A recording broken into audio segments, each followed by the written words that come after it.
Well, jeepers! You're listening to Smash or Pass. Hello everyone, welcome back to another video on the JayBee and Milly channel. I'm JayBee and today we are bringing you another amazing interview, and joining us as always is Rhianna. Hello! And a guest host today is Alycia from the Scooby-Doo and Alycia channel and Instagram page. Hi guys! And of course our special guest for today who will be interviewing is the amazing Temple Mathews. I like the introduction, it's good. Hi. Thank you so much. I mean, it is an honor to speak with you today. So you have done a lot of things in your career that we're going to get into throughout the interview. But I guess the main thing that some of the people watching this will know you as is the writer of Aloha, which we're going to dive into as well. So thank you so much for agreeing to be on today. It was really fun to do Scooby-Doo because the process at that time in Warner Brothers was simply, I knew the fellow. I had just completed a 3-year contract at Disney, so I was eager. I was happy to be out and free and do things. And he said, well, I have this show, Scooby-Doo. Do you have any ideas? And I went, yeah, I do. Because I love Hawaii and I love surfing and I just love the idea. So I had ruminated a little bit. And then Christopher Keenan was the executive at the time, and I think he's probably on the credits.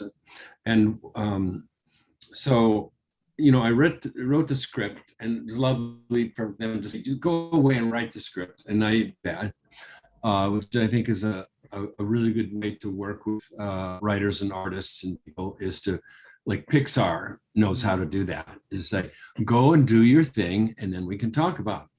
Rather than say, we want you to do this, that, you know, think about it. So that was a lot of fun. And when we recorded the little movie, the series, the woman who did one of the voices, I think, was Rita Moreno. And so I met her just through in the recording studio. And that was really fun because, you know, she's one of the few women that has won an Academy Award and then an Emmy and then a Tony. Oh, wow. So, yeah. I mean, that is fantastic. And of course, you do have a long history and a long career with writing, stemming back from, at least what we understand from IMDb, since 1987. But in terms of that, what kind of kick-started your passion for writing? Well, I went to the American Film Institute. I worked I went to University of Washington, graduated with a degree in filmmaking, which was really basically the art department and some Bolexes and some editing tables. And that was about it. And I made a movie that won an award local at the Bellevue Film Festival. It was the only Seattle film that actually was in there. And it was before I knew how to tell stories. It was very Bergman-esque. And so then I sort of got the bug and I decided to go to the AFI. And there's a number of ways to get into directing. And a lot of people get in by writing, right? So I did that. And then what happens, I think frequently with people, is when you start making money on some platform or in some venue or in some fashion of stand-up or acting or whatever, and that works for you, you have a tendency to keep doing it. So that's what happened to me, is I wrote a few Saturday morning animated things, and it was relatively fun and easy to do, and then I could go play golf. Oh, that is fantastic. And I guess you've mentioned there that you've written quite a lot, but in terms of like people that may have influenced your career or inspired you personally, were there any authors or playwrights at all that inspired you growing up? Well, you know, I love David Mamet, but I don't write David Mamet like stuff. I mean, I would like to. I'm reading a lot of authors now, but growing up, I don't know, coming into Hollywood, I think I was more interested in photography and filmmaking. And of course, you know, Spielberg was a big influence because he influenced everybody. And I met the director of Apocalypse Now, and I met, you come and you meet people, and at AFI, I was a photographer at AFI, so I got to photograph the guests that came. So when Gene Kelly was there, I got to meet him, and all these people that were Herb Ross and all these people who directed very big movies, and it was fun to go and pretend like I was part of that club. Of course, I was not part of that club, but it was, I did do, and I produced some things at AFI because they always need someone to come in and produce. It's a shoestring budget. So, I loved the fellow who made Sullivan's Travels. Let's see, what else did he do? He did a bunch of really good movies. Preston Sturges was a big fan of Preston Sturges, and I love film noir. I like that. And then lots and lots of authors. I was a prodigious reader when I was a kid. I actually went through and took Evelyn Wood's speed reading class. They gave you sort of date me a little bit, but it's in the junior high school. I was pulled out because I read all the books. They were out of books, and so I learned how to speed read, and I was consuming a lot of books that way. So, and I have 5 books that I've written that have been published, not self-published but published, and 2 of those books in 2021 were optioned. I wrote a trilogy called The New Kid. And it was a bestseller at Borders, and they liked the first one so much they ordered 2 more. So I wrote 3 of those, and then I wrote another book called Bad Girl Gone, and that was just optioned by a company called Worldwide Pictures, I think. And then there's an actor who was in Twilight. His name is Kellen Lutz. He played one of the vampires. He's tall, handsome, blonde guy. You've seen him in a lot of movies, and he wanted to be the new kid. But he's no longer a kid. He's a man with a gun, so he can't play the new kid. But he optioned that script, and we had plans to possibly make that. So. Ooh, wow, that would have been really cool to see. Yeah. He's one of my favorite characters in Twilight. They picked him perfectly for that. Well, he's a very, very kind man, which is great. How did you come to write Beverly Hills Teens? Well, this came in, a friend said, oh, we need writers over here. And, I pitched the ideas, and I did that. And that wasn't one of my favorite things, because it's the idea of these, I guess it's a fantasy thing. Everybody likes to think that it would be wonderful to be filthy rich and a teenager in Beverly Hills. It's quite the opposite. I mean, it's not the Ukraine for sure right now. There's a lot worse things. So yeah, I wrote that one. I wrote a number of things. Kind of segueing just a little bit. I find that when I find a way into the story that's personal, it becomes something that's fun to write. So I wrote something called Sylvanian Families, which was a soft, fluffy little thing. But the story that I came up with was about a boy who his father was a garbage man or something like that, and he was teased by his friends, and I wanted to get the point across that what your friends have to say, what society looks at your dad, it doesn't matter. It's how much your dad loves you and how much you love him that counts. And so I was happy to write that.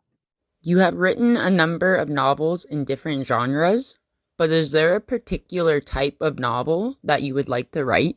All the ideas that I had that eventually became either a movie or a script that I sold came from real life and people I interacted and stories they told. I sold a script to Imagine Entertainment, and I was at the end of my rope, and I said, you know, this is the best I can do. And it's about a young girl. She's 11 years old. She lives with her mother, and her mother's got a boyfriend named Andy, and they're just about, the mom and the dad are just about ready to go. Her mother and this man are just about ready to move in, and it's making this girl so happy. And Lucy is just ready to decorate his room with ducks on the walls and things like that. And then he meets the true love of his life. So now you have an 11-year-old girl who is the blocking character in a romantic comedy. And Hollywood responded very, very well to that. There were numerous companies interested, and it was a relatively big spec sale, and it was a lot of fun, and it got me tons of work, and we still haven't gotten the movie made. That's always a challenge. But what I'm trying to say is that it just came from real life, because a friend had said she was in a relationship with a man, and he didn't mind leaving the woman he was with, but he was so close to her children. And I thought, boy, that's really interesting. You know, that's compelling. That comes from the heart. So a lot of things that I do start out that way. The novel I'm currently working on is like that. So there's another one. A girl was talking to another friend and saying, you know, I've fallen for this guy, but you know, I always fall for the bad boys.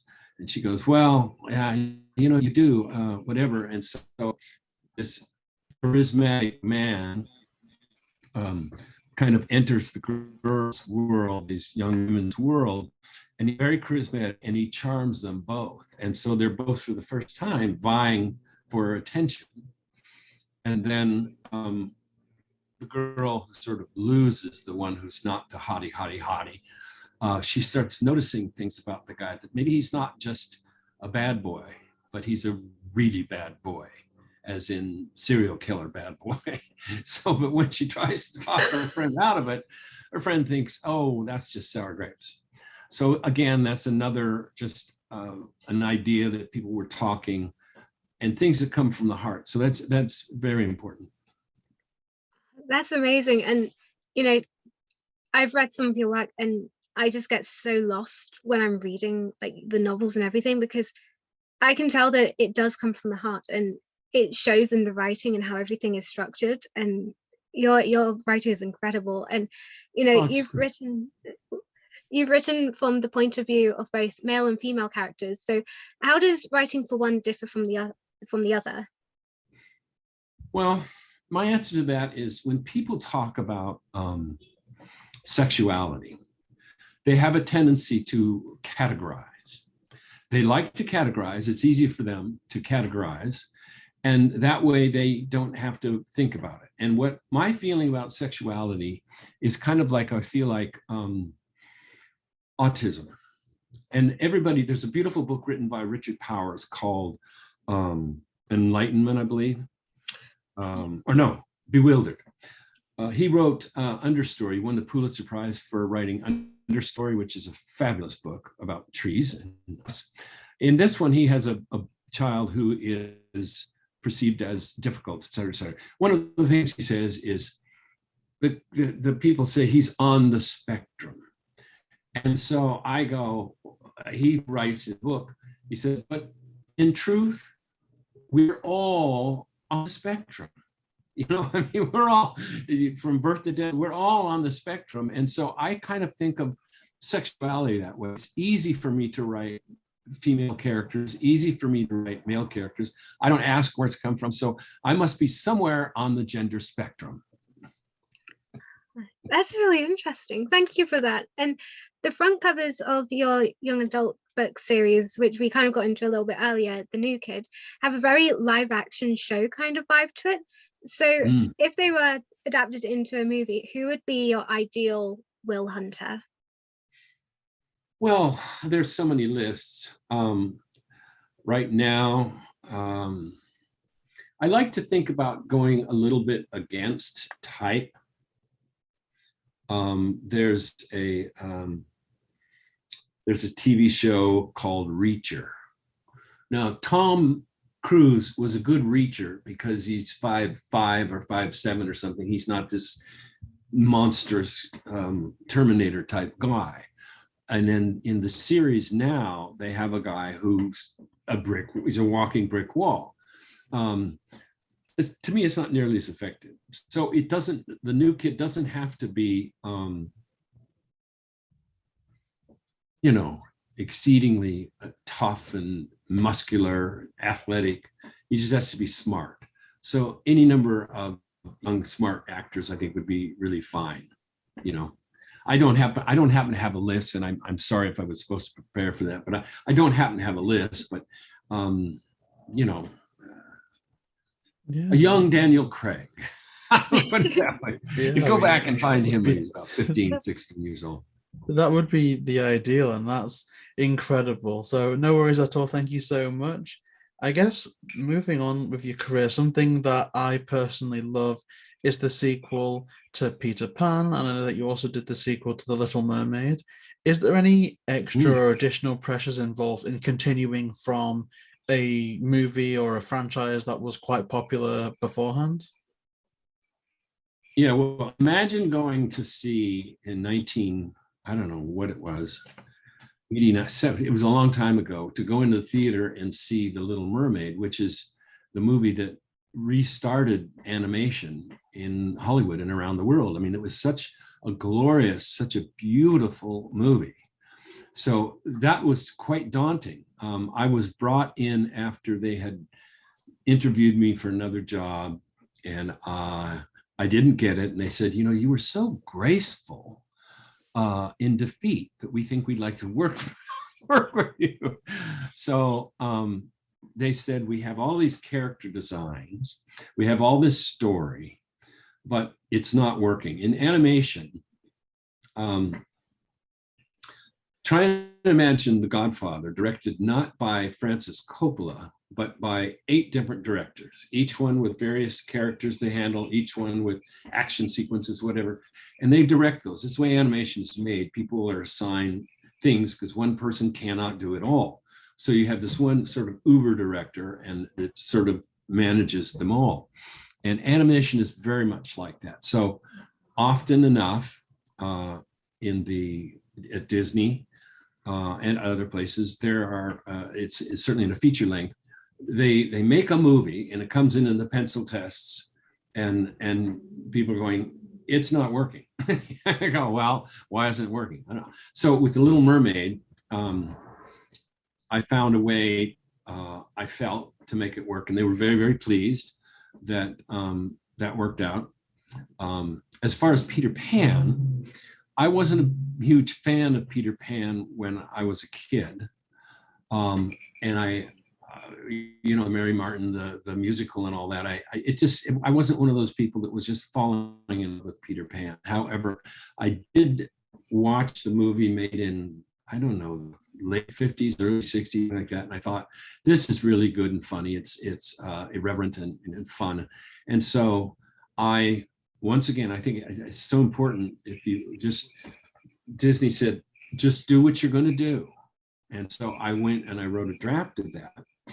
And they hired me to write the draft of that. And then they got it. And they were very, very pleased. And the head of the studio at the time read it. And he says, this isn't a TV, this isn't a video thing. This should go in the movie theaters. And eventually it did. It was really lovely. It was released theatrically, and it was in the top 30 films of the year, grossed $100 million worldwide. It probably mostly based on the name, but I think it turned out nicely. And so, it's just kind of, you put your stamp on these things and you try and have fun with it, because if you're not doing that, you might as well sell shoes, because that can be fun as well. I mean, I love the sequel you did for Peter Pan. I just thought it was so amazing, especially that kind of catharsis at the end when you saw that Peter was confused because they'd remained unaging, and they thought that the kind of daughter of Wendy was Wendy, and then just coming back and staring Wendy in the face again once she'd grown up and had all that life experience. It was kind of like very speaking to a person. So say if they were a kid when they saw the first Peter Pan and then kind of going back to it a bit older, it was almost like the character, the viewer was in that position as well. So it was absolutely incredible. I loved it from that angle and a lot of angles as well. It's definitely a movie that I visit quite often, even now. But I guess you've mentioned at the start of the interview about how a lot of ways people got into directing is via writing. And of course, you made your directorial debut in 2016 with The Holiday Breakup. What was this experience like? Oh, well, it was charming. It was kind of like a film school film, because we didn't spend a lot of money on it. You can probably tell by looking at it. However, it has a lot of fans. It played on, and it got picked up by Netflix, which even then was, it's very difficult to get picked up. And so they bought it, and they had it for 2 years. And then it continues to play. But what I had to do was I had to produce it, which means go get the money. Not my own money, but it's just from people I know. And so we shot it on it was a micro budget, and but we shot it was SAG, so there's SAG players in it, and some of the people in it work quite frequently and are very well known. And then just so happened that I have a daughter named Mathews, and at that time she had, I believe it was something in the excess of 3 million Vine followers. So I got her and her friend, a lot of the friends, the people that are in the party scene are from Vine, and they all agreed to be in it. And then we were going to promote it on Vine, et cetera, et cetera. And then just about the time we got the movie ready, Vine shut down. That's fine, because the movie turned out well. We screened it, had a nice screening. And that was, it was challenging. I would like to do another movie as a director, either directing someone else's script or a script I've written, but producing and directing, when you're out there and you're doing it, and so many people are now, there's all this legality going through your mind of, are we going to get shut down? Can we do this? We have to wait for the plane. There's all this stuff that if you have enough money, you don't have to worry about anything. You just get to go in and play the actors, because that's what it's all about. People come to see them, see what are they going to do and feel their emotion. And the more fun that the actors are having, or the more comfortable they feel, the more real they are. So I'm looking forward to doing that, and hopefully I'll be able to. We'll just have to see what happens. But that was a challenging experience directing my daughter, because she herself is a very good director. I don't know if you've ever seen her or heard of it, but she's on Instagram and Facebook and TikTok, and she's, I think, what they refer to as an influencer, and she continues to influence and does very well at that. And she directs all of her own stuff. And so she had her own ideas, and quite often she was right. But still, I'm the dad, and we had to get what I wanted to get. So I hope you can see it, or if you have seen it, there are people that really just love it, and other people go, wait a minute, this is not Silver Linings Playbook. I go, well, our budget was less than their week-long catering budget. So that's always a challenge. And I know you guys strike me as probably filmmakers yourself, one way or another. And that's what we love, when there's something that kind of works a bit. Yeah, it does sound like it would have been such an interesting time, especially, as you say, working with your daughter on these various projects as well. Did you have any favorite memories at all that stand out from your time working on the movie? Oh, yes, there was one. There's in the ending shot is she has gotten the job. She wants to be a kindergarten teacher, right? And sort of there's all these children, and I had, the scene was written that she was going to be like, do some silly walks, and all the children were going to walk behind her in a silly walk. And I thought, well, that's a lovely image. Well, when you get a bunch of 3, 4, 5-year-old kids in a park, it's not going to happen. So we set the shot up, and I thought, I know what we're going to do. We'll keep the kids off screen. We'll put Manon over here. And all she has to do is throw open her arms and have the children run into her arms. It'll be, and I was very happy to have been able to thought of that on the fly, because I knew I couldn't get the other shot. And that's fun to do that stuff. And, you know, if you get, and it's fun to have people, you know, and friends, and, you know, just cooperate, because we all want to do entertaining things, right? One of the recent credits we could find you on is writing Mariah Carey's All I Want for Christmas Is You, a spin on the story behind the song for this project. Did you get to meet Mariah? Did you get to speak with her? Just a bit on the phone. There's one of the producers, his name is Mike Young, and he produces, he's got the largest independent animation studio in Los Angeles, I believe, still. He's a lovely man. In fact, he loaned me his studio so I could do casting for Holiday Breakup, and I've done some projects for him before. And so he said, all right, here's the book. There's a children's book that Mariah Carey had someone write, and it's just a picture book. It doesn't really have much of a story to it, but it's there. And so I came up with some ideas based on that picture book. And Mike Young, who's Wales, he says, well, Temple, that sounds good, but what do you really want to do? I said, well, what I really want to do is she wants a puppy for Christmas. And her parents don't want her to have a puppy for Christmas. They know how much trouble a puppy is. So they're going to do everything they can to dissuade her, because they want her to excel in this and that and cheerleading and all that. And so they have one of the, I think it's the father's brother has just found this mutt wandered onto his property. It's just the dog from hell. And so I said, well, what I really want to do is this story is that they're going to give her this test. If you can watch this dog for a week or a few days or whatever it is, then you'll get a puppy, thinking, well, it's around red. She's never going to happen.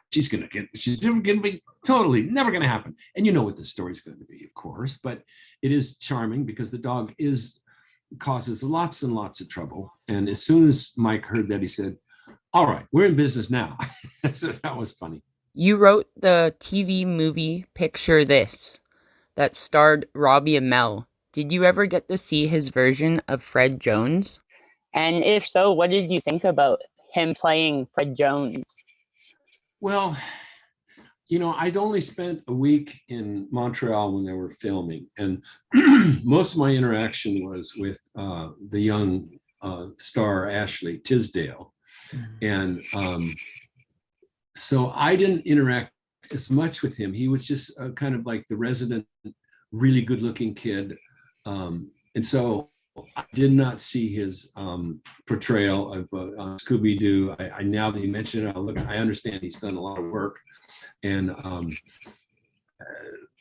you know, that movie turned out well too. And it was fun to work with the director, Steve Herrick.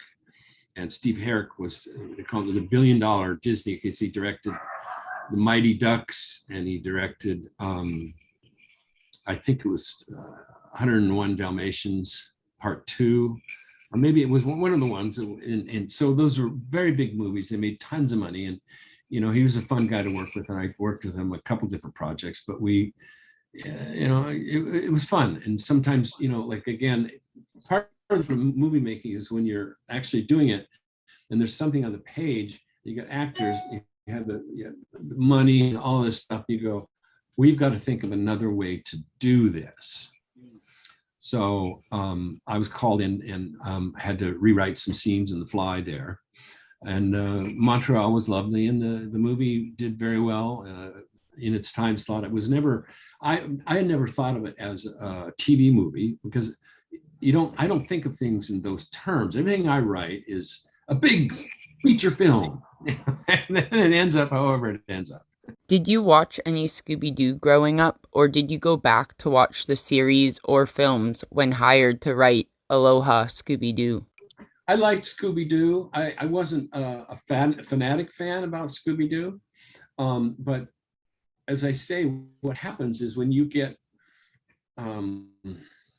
the opportunity, you learn to fall in love with Little Mermaid or Peter Pan or Scooby-Doo or Mariah Carey's song or whatever it is, you find a way into it emotionally. And if you're open to doing that, then I think it's a much better place to be. The worst thing you can do, I believe, is to try and sit back and think, well, what does the studio head want? You can't write for other people. You have to write for yourself, and I think most writers will echo that sentiment.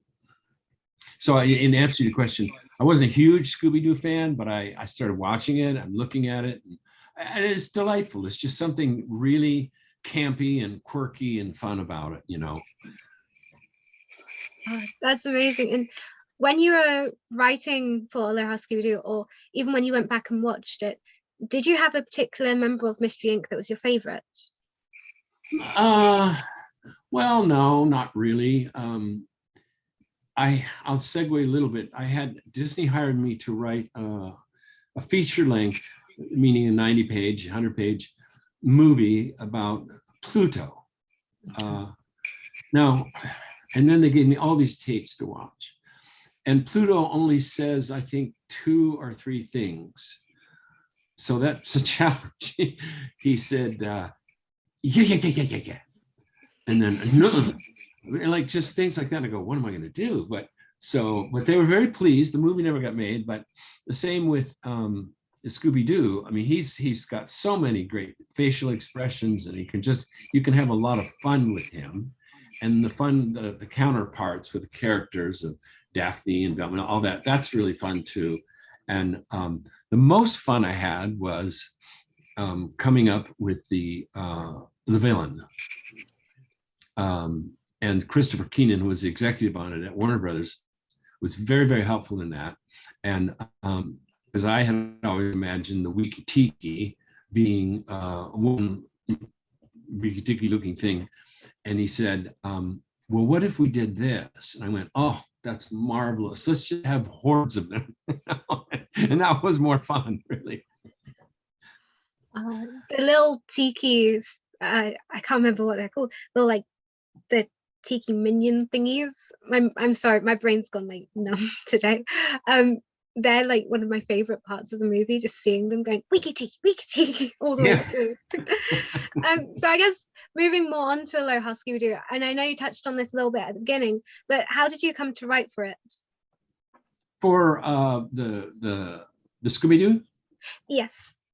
Let me think. I think that when you have a reputation, or you have some credits, so put it that way, people contact you. And I remember I knew you don't need to know the names, but the chief executive at the Warner Brothers Animation time worked, I believe, at Disney at one point.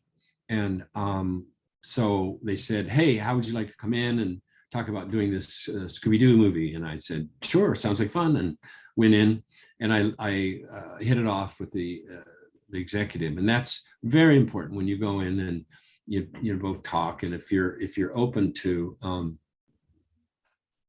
horizontal working together, right, camaraderie, as opposed to vertical, it's really good.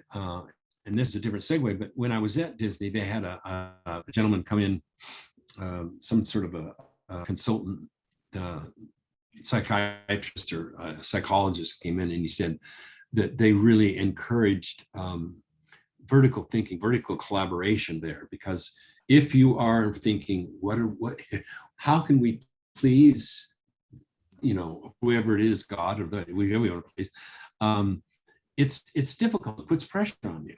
So they will go and people will sit around the room. It's just like improv or jazz. If you've ever done any improv, you don't go, wait a minute, I don't have a gun. And you don't do that. You just say, oh, wow, that is quite some gun. Too bad it's pointed. I mean, you have to improvise, and then it becomes playtime, and that's what's fun. So in terms of how that actually came down, I don't actually remember the exact sequence of events other than please come in for a meeting. And I met with Christopher Keenan, the executive on it. And we just chatted, and I went away and I came back and I said, how about this, that, and the other thing? He goes, well, let's do this. And then we'll maybe do that the next time and whatever. So I pitched them out, and they hired me to write another one, which was Scooby-Doo in the Carnival down in Rio, which was really fun to. I didn't fly down there, but I did go to research Carnival but again, like most things a writer writes, it doesn't go into production. Never went into production. So, but the Scooby-Doo one did, and this gentleman in Seattle, I was visiting a friend, and he says, so Mike tells me you wrote Aloha Scooby-Doo. And I said, yeah, but he was just having fun. Sounded a little bit hostile. And he goes, so I have you to thank for having watched that with my 8-year-old son 22 times. I said, well, yes, guilty. Oh, wow, that's amazing. And of course, there is a lot of things to love about Aloha Scooby-Doo, and I guess the cast is also a lot to do with that as well. But when writing the lines of dialogue, when writing the movie, were you aware of any casting choices that were made? For example, Adam West being Jared Moon? No, they don't know that until it's done. Most part, they don't say you have to write for this character, you have to write for that character. I just finished a spec script called Mr. Last Resort, and in the script I said, think about Bill Murray, because I had Bill Murray in my head to play this role, and he probably won't play the role because he's a bit too old for it, but it was fun to have him in that. And I think all writers do that, though. If you are writing a James Bond movie, I mean, you can think of whoever you like, Pierce or David or Sean or anybody, and that is helpful, especially if they're an established character. I mean, thank you so much, because I can just imagine different voices playing different things, especially as that probably helps with the characterization of some characters as well. And in terms of the Aloha movie, to what extent will the kind of story beats and aesthetic of the whole entire plot in general, to what extent was that your input versus, say, Warner Brothers or the producers? Oh, well, they gave me pretty much free reign, at least in the first draft. And so there's a I don't like to use the word formula, but there's a general way of telling stories in almost all movies and books. And so I kind of just follow that, and it becomes second nature. So I just came up with the story, made it up, thought this would be exciting. This would be fun to watch Scooby-Doo surfing and all this surfing, the big surfboards and the wiki-tikis and the volcano. Of course, you got to have a volcano in there, and you have to have a shaman woman, and there's all this stuff that you just go, I want to see this, and I know you guys do this too. You go, I want to see that, I want to see this and the other thing. So you just try and deliver that, but not in a way that the audience can know that it's going to happen that way. I hope that answered the question in some form. Yeah, no, that was perfect. And I guess I know that we are going quite a bit back in terms of years and getting into specifics of things, but do you recall at all how long it took you to write the movie? What, Scooby-Doo? Yeah. It's always embarrassing because I wrote a script once called Tunnel Rat. And someone said, I want to do something about special forces, blah, blah, blah, blah. And so I sat down and I wrote it probably in 4 weeks, just regular 6-hour days, 10-hour days, and it turned out well. It got optioned, did not get made, but it, so sometimes, and Lucy's Moon, also the script that was optioned by Ron Howard in Imagine, that came out very quickly. So that's usually a good sign. If you're writing something and it flows quickly, that can be a very, very good sign. So generally the studio will give you if you're writing a feature, they'll say, you have 10 weeks and we can extend that to 16 weeks. And, there are people, Ruth Prowler, the one who wrote The Merchant Ivory, she would only write 2 or 3 pages a day, because she was getting on, and her stuff is just beautiful. So there's no rules or rhyme or reason. You just do it comes naturally, and it's part of the joy of making a living as a writer. For example, in a book, you go, well, I need 100,000 words, and you get up. Okay, so you say, oh, I've written 1,800 words today. That's fine. And you put it away, and then you go away. And another thing you do, and I'm probably sharing too much, but it's probably not bad to give hints to people who want to write. And that is, and I read this myself, which is when you're writing and you're thinking, oh, I know what the next scene is. I know how it's going to start. Stop there. So when you go there the next day, you go, oh, right, I'm already out of the gate, so to speak.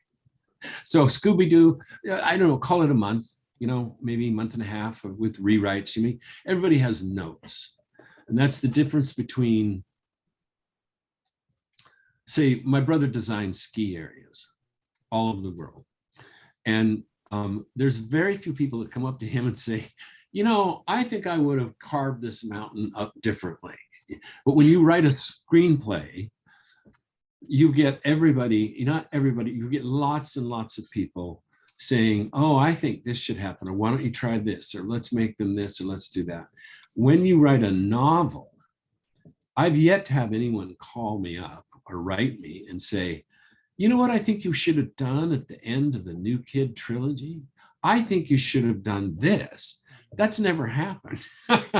They just don't do it, because most people, I don't know why that is, but it's a bit more fulfilling. And I want to share one thing real quickly with you. There was a young man who wrote me a letter, and he had read The New Kid and he quite liked it. And he said, I have to tell you that when I was in school, I was a bully. I was one of the bullies. I was one of the demons. I was not a nice person. And he said, after reading your book, I thought to myself, this sounds so self-serving, but it made me feel very good that he said, I can be better than that. And so thank you for writing the book. It was nice. Got off topic there. No. Bring me back around. It's incredible. Thank you so much for sharing that. And absolutely, if like what you've created has a positive impact on someone, it's always great that can happen, because I'd imagine that, of course, there's an element of, oh my gosh, like I've done this is incredible. But also, considering the wider implications of that, if that person had never read your work, there could have been, say, someone else that they affected negatively down the line. And it's always good to spread that positivity. So thank you so much for sharing that, because I think a lot of people can take something away from that. That's amazing. Yeah, you wouldn't think a teenage young adult thriller series would really ultimately be about the power of forgiveness, but there you have it. How long after the movie did the cast and directors start recording for the film? It depends on the budget, and it depends on how, in this case of Scooby-Doo, they're used to doing these over and over, and they had a lot of the characters. A lot of the work is done. So I don't know, giving you a timeline is difficult because I'm not involved so much in that. It's one of the beautiful things about being a writer is you go, I'm done, here you go. And they go, we love this, or whatever they're going to say. And then sometime later you go, oh, look what they did.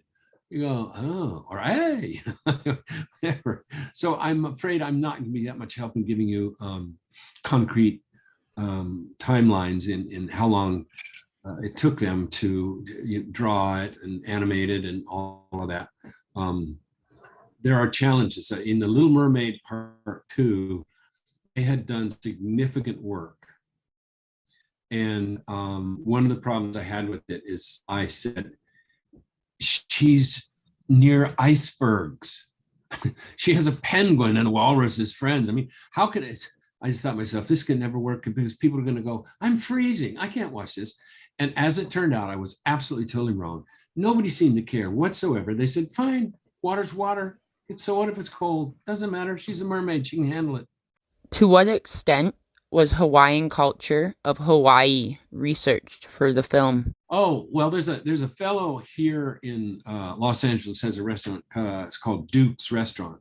And he was a Hawaiian man who was basically responsible for sharing surfing with the world. I mean, outside of Hawaii, surfing was born in Hawaii, and I found that out. I found it fascinating, so I thought this is really fun. So we're going to celebrate this culture, and so that I did that sort of due diligence in looking into that and reading about it and experiencing it a little bit. I can't say that I'm much of a surfer. I can boogie board, but I'm not.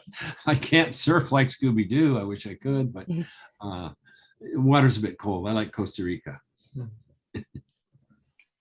Beautiful. I love Costa Rica too. Anything with warm tropical weather, just because I'm stuck in Canada, so half the year it's cold here. Where are you in Canada? Are you first in Canada? I'm in Alberta. I'm in Calgary, so I get 4 seasons in one day some days. Yeah. Do you go to Whistler often? Not Whistler, but I do go to BC quite often. I'm from Kamloops, so I was raised there. Oh, sure. Yeah. Yeah. Well, that's a second home to me. Go ahead. Were there any concepts that you had originally for the film that ended up scrapped? Well, other than the main one that I told you, which is when I had a meeting with Christopher, he just said, it'd be fun if we had a bajillion of them rather than one big one. And I thought, oh, that's a wonderful idea. We can have one big one, but there's lots of all the little ones, and that was much more fun to have them running around. Conceptually, everything else was, in the script that I wrote, and they were pretty faithful to it. And it all seemed to work out, except for that one gentleman in Seattle who had to watch it 22 times with his son. I wrote something. Sorry. Go ahead. To be honest, my mum's, especially as I was growing up, she had to sit with me and watch this movie probably more than 22 times. Yes. Well, I wrote a movie for Lego, because Lego had seen Picture This, and so they just hired me, said, we want you to write this. And of course my agent's very happy, saying, oh well, I said fine. So they flew me over to beautiful Billund in Denmark, which is where Legos are born, and that was a lot of fun too, to be able to go over there. They did something after we had a meeting. And I pitched some ideas, and they said, oh, great, that's going to work great. What do you think? Besides the fact that we have a breakfast meeting and everybody bring in all this bread and all this chocolate and Nutella. And I'm thinking, what are they doing? They're eating bread and chocolate in the morning. Oh my God. Anyway, so we did that. And then after the meeting, they said, well, we'd like you to come shelving with us. I went, shelving? I had no idea what shelving was. Well, there's a very, very large warehouse. You guys with all your toys, you will love this. You'd like to go Scooby-Doo. There's a large warehouse thing there, and it's got every Lego product that you can imagine, all over the place. And they said, just take some things that you want. And I go, well, I can't get. And they said, we'll ship it to you. Oh. And so I grabbed the little basket, and they said, oh, no. And so they took this big fabric cart, like a mail cart. They said, put it in here. I go, they said, whatever you want. So I put in a bunch of stuff in there. And I got to play Santa Claus in the building I live in, because I gave away all these Lego toys and sets and things to people, and a Star Wars Millennial Falcon and things like that. But I thought it was very cute that they said, we're just going shelving, because it's one of those perks. It's very funny. But I enjoyed that project as well. And I'm still writing and still enjoying it, and happy to have been your guest today.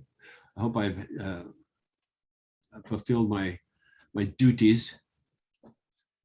Yeah, I mean, it's been absolutely amazing. I guess if it's, if you still have time, I think Rhianna's got some more questions, and then I think we can wrap things up.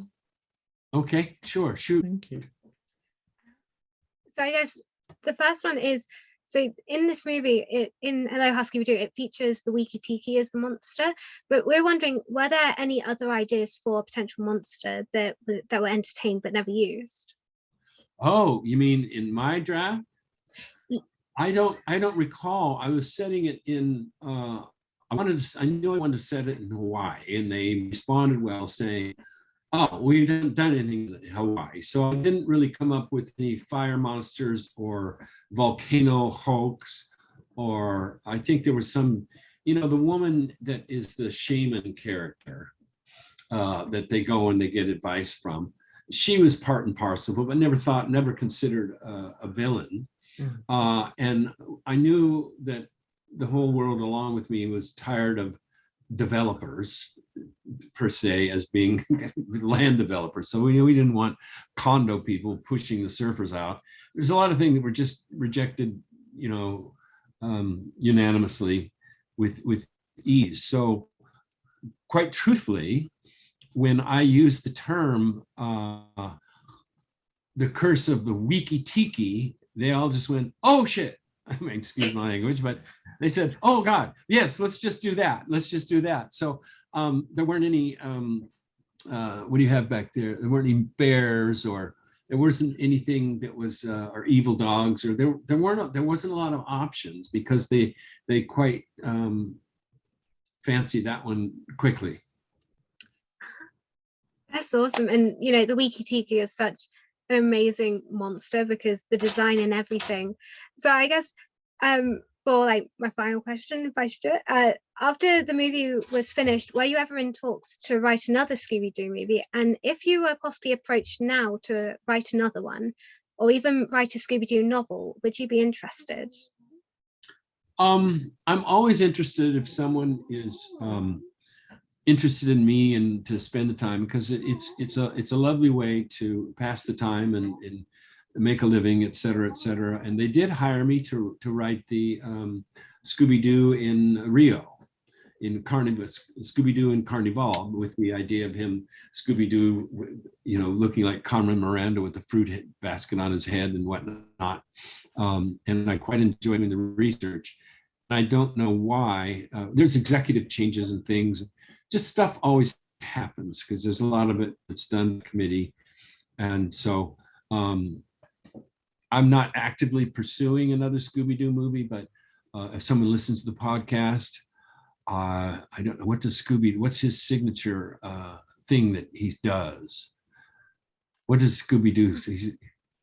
I guess a lot of eating Scooby snacks, solving mysteries, and Ruh-roh. Yeah, the Ruh-roh. Raggy. Yeah. He is always asking where everybody is. Yeah. Yeah, That's perfect. Yeah. I guess one of my final questions for you then, I guess expanding upon the movie that you said that didn't come into fruition, that I never even heard of that. Did you know if that was meant to be an animated feature or a live action feature or anything like that? I think it was through the Warner Brothers animation department. So I'm pretty sure they were planning on making another animated thing along the lines of Wiki Tiki. Who knows? You No, know, that's I interesting. I really, as writers, we have a tendency to want to create new characters and new franchises and new stuff. So I'll always write. I don't ever actively go out and say I'm really desperate to write the sequel to Yeah. anything. It's always I have these original scripts, original ideas, original characters, and that's what we generally as writers try and do. You know. First, my last Scooby-Doo related question is on the DVD bonus features of Aloha Scooby-Doo. There's like a mock talk show talk show type thing set up where someone's interviewing members of the Scooby-Doo gang. I think this is the first time that showed up in Scooby Media at all. So did you write that as well, or was that added in later on? No. The after, just like picture this, the making of, and this. I don't get involved in it. I just the screenwriter for hire come in and do that. And I mean, I'd like to take a look at it at some juncture, and I will. Was it entertaining? Did you like it? Was it fun? Yeah, it was a lot of fun. It was amazing. And I guess to focus on wrapping things up now, kind of a question in two parts. One, what do you have any upcoming projects that you can share with us today, please? And where can people watching this podcast or this interview kind of find out more about what you have coming up? Well, the script that I wrote that was optioned recently, that's called Mr. Last Resort. And I had Bill Murray in mind when I wrote it. And he's a bit long in the tooth now to be playing this kind of role, but I was on the phone with my daughter. She was on a layover, I believe it was in Chicago. And we had a friend who passed away 10 years ago. He died on Christmas Eve, and his daughter's getting married. And she was just saying, I don't have anybody to walk me down the aisle. And of course, after offering, a light bulb went off, the proverbial light bulb went off in my head. I went, oh my God, that's a character in a movie. What a delightful character. This man is this dandy, New York, owns a few tuxedos. And this is what he does, is he walks women down the aisle who don't want their drunken uncle, or their father's gone, or they were raised by a single mother, or whatever reason. And he does that for a fee. And he's also a bit of a philanderer. So he kisses and dances with as many bridesmaids as he can. But he's doing all this to work out a big issue in his own life. And I'll leave it to that. But I think this is one of the better things I've written. And I'm keeping my fingers crossed on that. That's absolutely perfect. And again, thank you so much for the time that you've spent talking to us today. It's been an absolute pleasure meeting you, virtually. So thank you so much. It's been a pleasure. And I guess thanks everyone for watching this. This has been another interview on the JayBee Milly channel. You can find Rhianna's social links in the description. You can find Alicia's YouTube channel and social media in the description. So yeah, thank you so much everyone for watching, and we will see you next time.